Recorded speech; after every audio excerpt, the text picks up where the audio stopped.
आज भी बहुत बातें की जाती हैं कि कैसे मूल अमेरिकी निवासी शामन चील बन जाते हैं। यहाँ तंत्र वैज्ञानिकों ने अलग तरह के तरीके विकसित किए। वो दूसरे रूप उठाते हैं और उनसे एक विशेष तरीके से काम करवाते हैं। तंत्र विज्ञान के कई आयाम हैं। अथर्ववेद पूरा इसी के बारे में है।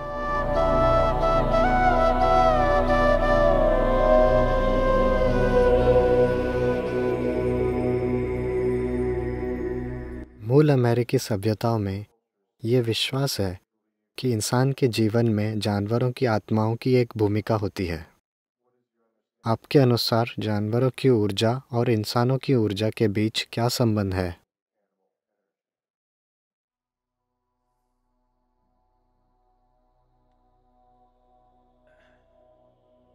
देखिए, कुछ तंत्र विज्ञानों में कुछ चीजें हैं जो की जा सकती हैं, लेकिन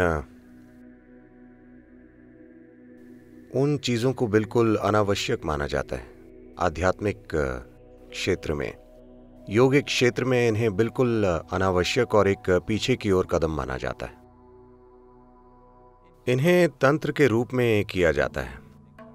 हाल ही में जब हम नेपाल में पैदल यात्रा कर रहे थे तो हम एक ऐसी घाटी में पहुंचे जहां कुछ नेपाली कबीले इस तरह का तंत्र कर रहे थे जानवरों के साथ। ये बहुत शक्तिशाली प्रक्रियाएं हैं, लेकिन ये चीजें महत्वपूर्ण और उपयोगी तब थी जब आधुनिक तकनीकें नहीं आई थी, क्योंकि आप कुछ चीजें कर सकते थे। एक पूरी शामन परंपरा है।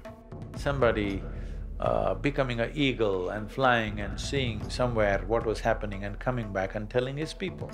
जिसमें वो आज भी बहुत बातें की जाती हैं कि कैसे मूल अमेरिकी निवासी शामन चील बन जाते हैं, मक्खी बन जाते हैं, भेड़िया बन जाते हैं,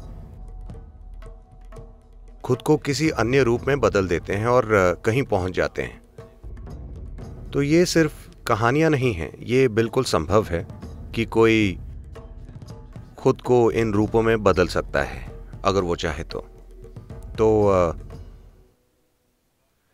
लोगों का मनचाहे रूप लेना अपनी सुविधा के हिसाब से ये कोई नई चीज नहीं है, या ये कोई अनसुनी चीज नहीं है।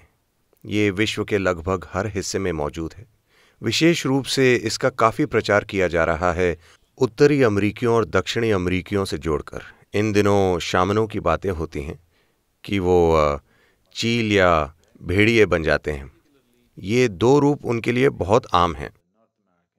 ये कोई अनसुनी बात नहीं है यहाँ पर, लेकिन इसे निचला समझा जाता है इस संस्कृति में। वहाँ उसे ऊंचा समझा जा रहा है क्योंकि ये अध्यात्म नहीं है, ये तंत्र है। That was not unheard of here, but it was looked down upon in this culture. There it is being looked up to because this is not spirituality, this is occult. यहाँ हमारे तंत्र वैज्ञानिक, मैं उन्हें वैज्ञानिक कहता हूँ क्योंकि वो उस तरह के हैं, वे खुद को पक्षी या जानवर में बदलने की चिंता नहीं करते क्योंकि खतरा है। क्योंकि जब आप कोई अन्य रूप लेते हैं तो इस शरीर को सुरक्षित रखना होगा और इसका हमेशा गलत इस्तेमाल होगा। तो ऐसी घटनाएं हुई हैं कि किसी ने अपना शरीर छोड़ा यहाँ कुछ सुरक्षा के बीच, और मान लीजिए चील बनकर कुछ देर उड़ा, पर जब चील वापस आई तो शरीर गायब था। अब चील क्या करे? एक चील यहां बैठकर बोले, मैं एक योगी हूं। बहुत बुरी हालत है ना? क्योंकि आप उड़ नहीं सकते तो आपको लगता है चील बनना बड़ी चीज है। चील बनना बड़ी चीज नहीं है। वो ऊपर तो उड़ती है लेकिन हमेशा नीचे देखती रहती है। यहां बैठकर ऊपर देखना अच्छा है बजाय इसके कि ऊपर जाकर नीचे देखा जाए। सच में। तो यहां तंत्र वैज्ञानिकों ने अलग तरह के तरीके विकसित किए। यानी वो खुद अलग रूप नहीं लेते, वो दूसरे रूप उठाते हैं और उनसे एक विशेष तरीके से काम करवाते हैं। वो किसी जानवर को लेते हैं, आमतौर पर एक जानवर जिसका काफी इस्तेमाल होता है वो है मुर्गी। आपको लगता है ये बेकार है? उस मुर्गी को युवा और ऊर्जावान होना चाहिए, पकी हुई ना हो। तो मुर्गी के जीवन को खत्म कर दीजिए और उस जीवन रूप को अपने लिए कुछ चीजें करने के लिए इस्तेमाल कीजिए। ना कि आप खुद मुर्गी के शरीर में जाएं, आप मुर्गी से काम करवाएं। ये एक रिमोट कंट्रोल मुर्गी है। रिमोट कंट्रोल मुर्गी इससे बेहतर है कि आप खुद मुर्गी बन जाएं, क्योंकि आपके मुर्गी बनने से खतरा है। आप अपना शरीर छोड़कर गए, आप मुर्गी बनकर कहीं गए और कुछ करने की कोशिश की और आप किसी की तंदूरी मुर्गी बन गए।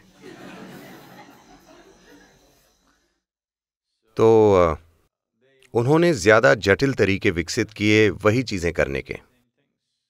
तो हाँ, तंत्र विज्ञान के कई आयाम हैं। एक वेद इसी के प्रति समर्पित है, अथर्ववेद पूरा इसी के बारे में है। अगर आप कुछ चीजों का अभ्यास करना चाहते हैं तो हम कर सकते हैं, लेकिन हम यहां ऐसी चीजों की अनुमति नहीं देते, क्योंकि फायदा क्या है? बस यही होगा कि आप ज्यादा भयंकर अज्ञान में चले जाएंगे। अगर आप दो शरीर बदल सकें, ये और वो, तो आप और ज्यादा उलझ जाएंगे जीवन की प्रक्रिया में, उसकी तुलना में जितने आप अभी उलझे हैं। इसकी जबरदस्त शक्ति आपको कई तरीकों से बर्बाद कर देती है।